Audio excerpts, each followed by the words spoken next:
Hello students, I am Nisha Mishra and today I am going to continue with the third part of the chapter Ishwaran the storyteller of class 9.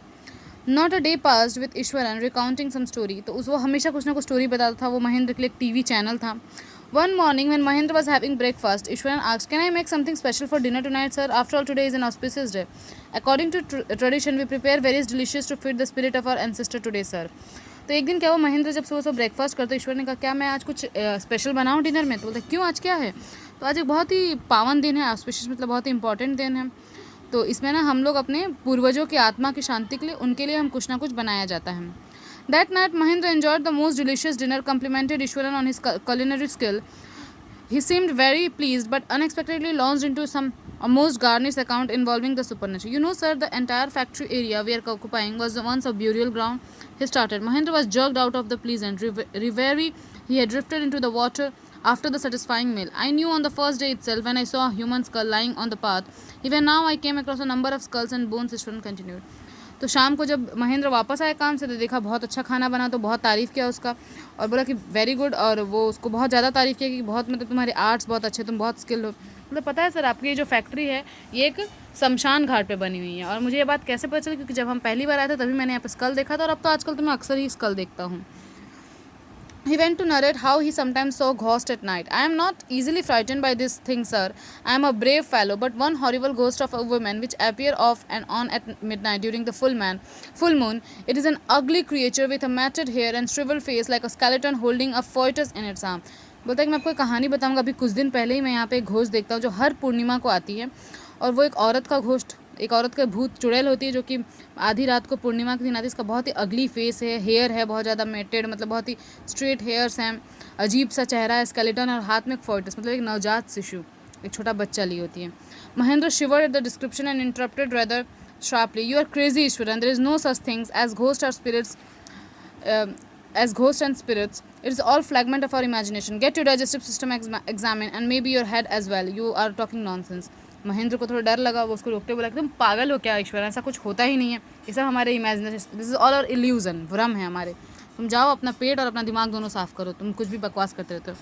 He left the room and retired for the night, expecting Ishwaran to sulk for a couple of days, but the next morning he was surprised to find the cook as cheerful and talkative as ever.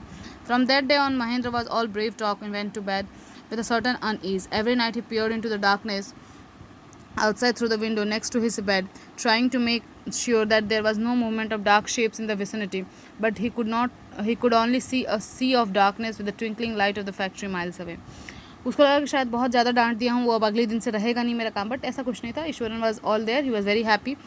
वो लेकिन कभी भी वो महेंद्र जब भी रात को सोने जाता तो सोचता था कि यहाँ पे कुछ नहीं है.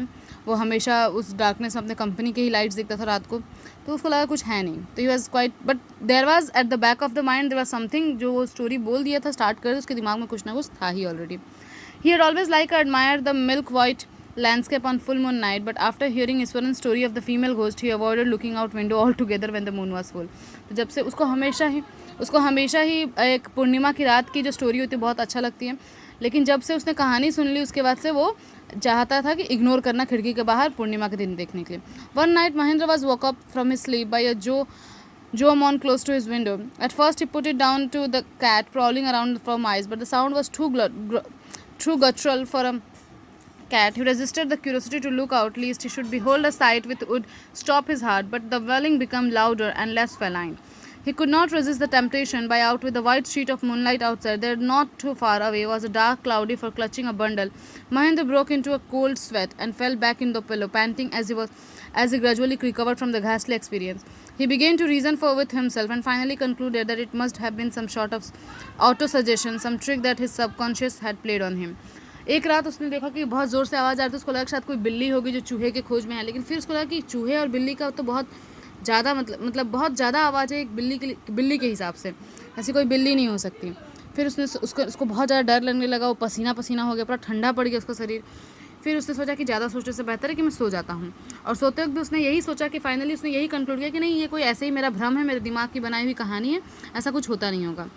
By the time he had got up in the morning, had a bath, and came out to have his breakfast, the horror of the previous night had faded from his memory. Ishwaran greeted him at the door with his lunch packet and his bag.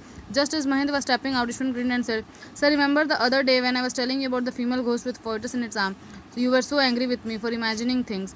Well, you saw her yourself last night. I came running, hearing the sound of mourning that was coming from your room. A chill went down Mahendra's spine. He did not wait for Ishwaran to complete his sentence. He hurried away to his office and handed in his paper, resolving to leave the haunted place on the very next day. अगले दिन सुबह हुआ, वो भूल चुका था almost कि क्या क्या हो रही है क्या नहीं हो रही है. तो उसने क्या किया कि चुपचाप, मतलब पिछले रात वाली बातें वो सारा भूल गया था. वो ब्रेकफास्ट किया और जब निकलने लगा तो ईश्वरन ने उसको ग्रीट किया और उसको लंच का पैकेट दिया. उसने कहा कि सर आपने उस दिन तो मुझे रोक दिया था फीमेल घोस्ट और उसके फोइटस के बारे में बताने में, बट कल तो आपने खुद ही सुना होगा उसकी आवाज़. मैं आया था, देखा आपके रूम से भी आवाज़ आ रही थी. और वो भी और आगे बोलता तक महेंद्र वहाँ से चला गया और जल्दी जाके अपना ऑफिस के सारे पेपर वर्क्स हैंडल करके वो वहाँ से उस जगह को छोड़ने का सोच लिया. तो मे बी ईश्वरन कुछ कहानियाँ बना रहा हो, लेकिन उसको एट द एंड महेंद्र ने मान ही लिया. So this is all about Eswaran the story teller. Thank you class.